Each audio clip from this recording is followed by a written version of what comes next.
ലോക ടെസ്റ്റ് ചാമ്പ്യൻഷിപ്പിന്റെ ആദ്യ ഇന്നിംഗ്സിൽ 66 റൺസ് സ്വന്തമാക്കിയതോടെ വലിയ റെക്കോർഡുകൾ സ്വന്തം പേരിൽ ചേർക്കാൻ സ്റ്റീവ് സ്മിത്തിന് സാധിച്ചു. ICC ടൂർണമെന്റുകളിലെ നോക്കൌട്ട് മത്സരങ്ങളിൽ ഏറ്റവും അധികം അർദ്ധ സെഞ്ചുറികൾ സ്വന്തമാക്കുന്ന താരങ്ങളുടെ ലിസ്റ്റിൽ സാക്ഷാൽ സച്ചിൻ തെണ്ടുൽക്കറെയാണ് ഈ ഇന്നിംഗ്സോടെ സ്മിത്ത് മറികടന്നത്. ICC നോക്കൌട്ട് മത്സരങ്ങളിലെ സ്മിത്തിന്റെ 7ാമത്തെ അർദ്ധ സെഞ്ചുറിയായിരുന്നു ഇംഗ്ലണ്ടിനെതിരെ പിറന്നത്. 15 ICC നോക്കൌട്ട് മത്സരങ്ങളിൽ നിന്ന് 6 സെഞ്ചുറികൾ സ്വന്തമാക്കിയ സച്ചിൻ തെണ്ടുൽക്കറെ ഇതോടെ സ്മിത്ത് മറികടന്നു. എന്നാൽ ഇന്ത്യയുടെ മറ്റൊരു സൂപ്പർ താരമായ വിരാട് കോഹ്ലി ഈ ലിസ്റ്റിൽ ഇപ്പോഴും സ്മിത്തിന് മുകളിൽ തന്നെ നിൽക്കുകയാണ്.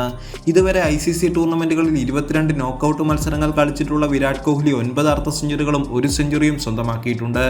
അതായത് 10 തവണ 50-ലധികം റൺസ് സ്വന്തമാക്കാൻ കോഹ്ലിക്ക് സാധിച്ചിട്ടുണ്ട്. ഈ റെക്കോർഡിന്റെ അടുത്തെത്താൻ ഇതുവരെ മറ്റൊരു താരത്തിനും സാധിച്ചിട്ടില്ല.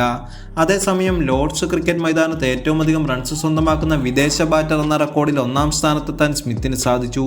ഇതുവരെ ലോർഡ്സിൽ 10 ഇന്നിംഗ്സുകളിൽ നിന്ന് 591 റൺസാണ് സ്മിത്ത് സ്വന്തമാക്കിയിട്ടുള്ളത്. മുൻ ഓസ്ട്രേലിയൻ താരം വാരൻ ബാറ്റ്സിയെ മറികടന്നാണ് സ്മിത്ത് ഈ നേട്ടം പേരിൽ ചേർത്തത്. ബാറ്റ്സ്ലി 575 റൺസായിരുന്നു ലോർഡ്സിൽ നേടിയത്.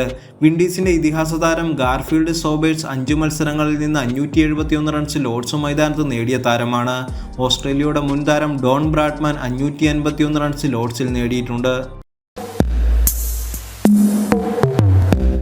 സ്പോർട്സ് വാർത്തകൾക്കും അപ്ഡേറ്റ്സിനും നമ്മുടെ more sports YouTube channel subscribe ചെയ്യുക. ബെൽ ഐക്കൺ ക്ലിക്ക് ചെയ്യാനും മറക്കരുത്.